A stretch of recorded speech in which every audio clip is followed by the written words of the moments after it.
Grazie. Allora, comincio da una storia. Presentazione. Siamo all'inizio del 500. Sull'Olimpo gli dei stanno baruffando come al solito. Cos'è successo? Beh, Giove ha tolto a Minerva, la dea della sapienza, il ginnasio ateniese, l'ha tolto e gli ha dato in cambio l'università di Padova, promettendo la renderò famosissima. E così è stato, da tutta Europa vengono studenti a Padova perché la Repubblica di Venezia paga i professori migliori a peso d'oro e Minerva è contentissima. Però se Minerva è contenta c'è una dea che è invidiosa, e chi sarà? Ovviamente Venere. E Venere è lì che si mangia le mani e dice: non è possibile, Minerva di qua, Minerva di là, devo metterle i bastoni tra le ruote. Come posso fare da sola? No, chiedo l'alleanza di mio figlio Cupido. E così Venere sale sul suo carro trainato dalle colombe e vola al palazzo di Cupido, che è come un antro infernale. Cupido è lì sull'incudine che sta forgiando le sue frecce d'oro e intorno è tutta una marea di poveracci che soffrono tantissimo e sono gli innamorati. E Venere entra nel palazzo e dice: figlio mio, ma non vedi che tutti i tuoi sudditi ti stanno abbandonando perché tu li fai soffrire troppo? Guarda laggiù a Padova, guarda tutti quegli studenti, una volta erano amanti, dobbiamo riprenderli alla nostra nemica Minerva. E Cupido dice: sì, è vero, hai ragione, ci vuole uno strumento, come facciamo? Esiste una donna che sia più bella di Elena di Troia? Venere dice: ma io so che ce n'è una.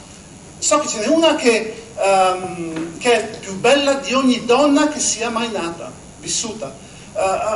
Il suo volto risplende così tanto che quando è nata il sole è andato a nascondersi. Cioè, come la luna si nasconde quando c'è il sole, così il sole si è nascosto quando è nata lei. Va bene, come si chiama? Allora, Giulia è il nome, il cognome è Savorgnan. Nacque in Italia e è tanto più felice, perpetuo onor della nazione furlana. Allora, metto in pausa la storia. Metto giù anche il microfono, mi sentite, no? Cosa stiamo leggendo? Allora, questo qua è un manoscritto che si trova a Padova, un manoscritto del 500, in cui c'è questo poema in terzine, come la Divina Commedia di Dante. Questo manoscritto raccoglie una sessantina di autori, 400 componimenti. In mezzo c'è questo poema qua che si intitola La Iuliade, da Giulia, e l'autore è, se qualcuno lo conosce alzi la mano perché sarebbe un colpaccio, è Vito Tesmofilo da Trani. Ok. Non sappiamo niente di lui se non, questi sono i registri dell'Università di Padova e sappiamo che era uno studente dell'Università di diritto. E all'inizio prima del poema Vito ci racconta: caro lettore, ti spiego un paio di cose. Questa Giulia è venuta a Padova dal Friuli col marito, la famiglia, è venuta a qualche ballo e insomma la sua bellezza era così più che umana, così scrive, più che umana, e insomma tutti gli studenti si sono innamorati. Ma non solo si sono innamorati, nessuno studiava più, neanche uno. E perché ci interessa Giulia Savorgnan? Perché è la sorella di Lucina, la sorella maggiore. E ci interessa perché di Lucina abbiamo pochi documenti, sappiamo pochissime cose. Sappiamo che è nata prima del 95, poi sappiamo che nel 98 era davanti al doge con tutta la famiglia perché il padre Giacomo era morto in guerra e allora la madre Maria chiedeva al doge un sostentamento per la famiglia. E il cronista del doge ha scritto in quell'occasione: due figlie piccole, bellissime creature. Erano Giulia e Lucina. Poi sappiamo che Lucina nell'11 ha cantato qua a Udine alla festa di Carnevale, poi ha sposato Francesco, ha avuto 2 figli ed è morta nel 43. Basta.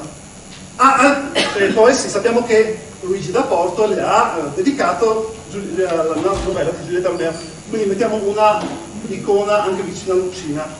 Insomma, sappiamo così poco di Lucina che andiamo a cercare sui suoi parenti qualche notizia, i maschi ve li salto. Però Maria, per esempio, nel 500, da vedova, ha avuto una storia con Pietro Bembo, una storia d'amore.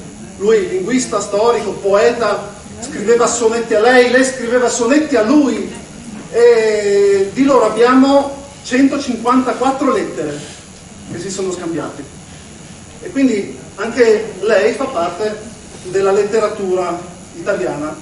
Ecco, secondo me a Udine bisognerebbe fare un monumento tutte e tre insieme. Ognuna di loro ha sconvolto la fantasia di uno scrittore. Giulia anche più di uno, ma ci arriviamo dopo. E quindi, quando uno, prima di scoprire questo manoscritto, uno vedeva che aveva una sorella di nome Giulia e pensava, forse in famiglia Giulia, la piccola, la sorella minore, la chiamavano Giulietta. Ok, può essere, ma forse c'è qualcosa di più. Andiamo avanti con la storia. Allora, Cupido è lì che dice a Venere, questa Giulia va benissimo, valla a prendere subito. Allora Venere monta sul suo carro trainato dalle colombe, vola in Friuli, in tutto in tre versi, vola in Friuli, prende Giulia e la riporta al palazzo di Cupido. E Giulia è un po' frastornata, ma si riprende subito. E Cupido allora le dà le sue frecce, il suo arco, tutto il suo seguito, e gli dice vai a conquistare Padova.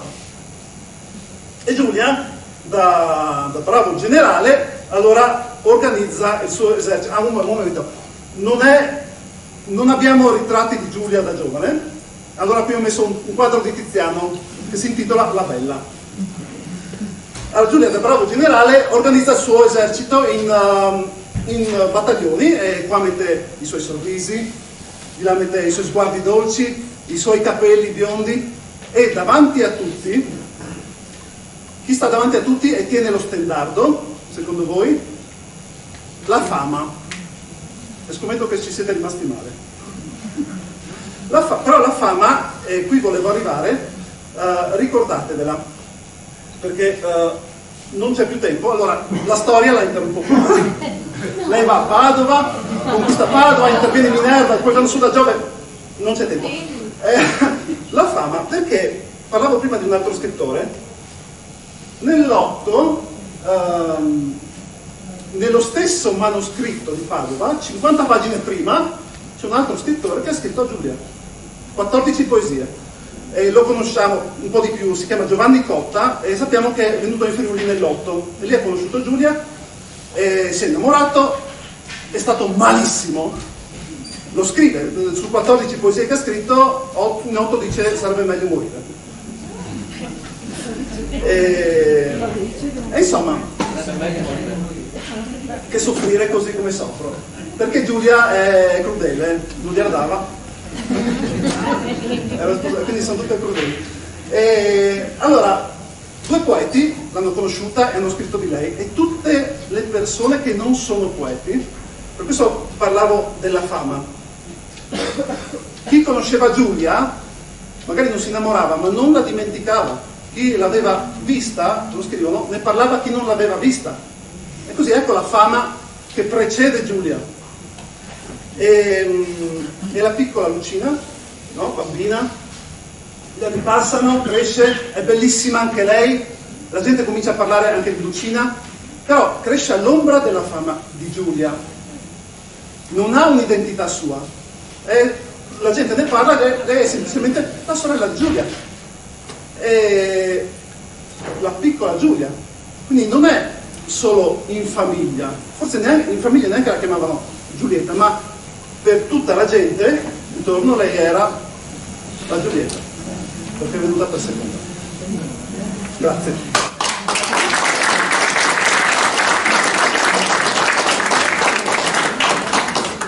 Vedete come sono come i saresi, su una tira che altra. Io volevo portare i saresi, ma l'ingegnere mi ha detto no, che dopo fa tutto il direttore. Sì, devi dare 10 minuti proprio per permettere al pubblico di coinvolgerlo con qualche domanda e con no?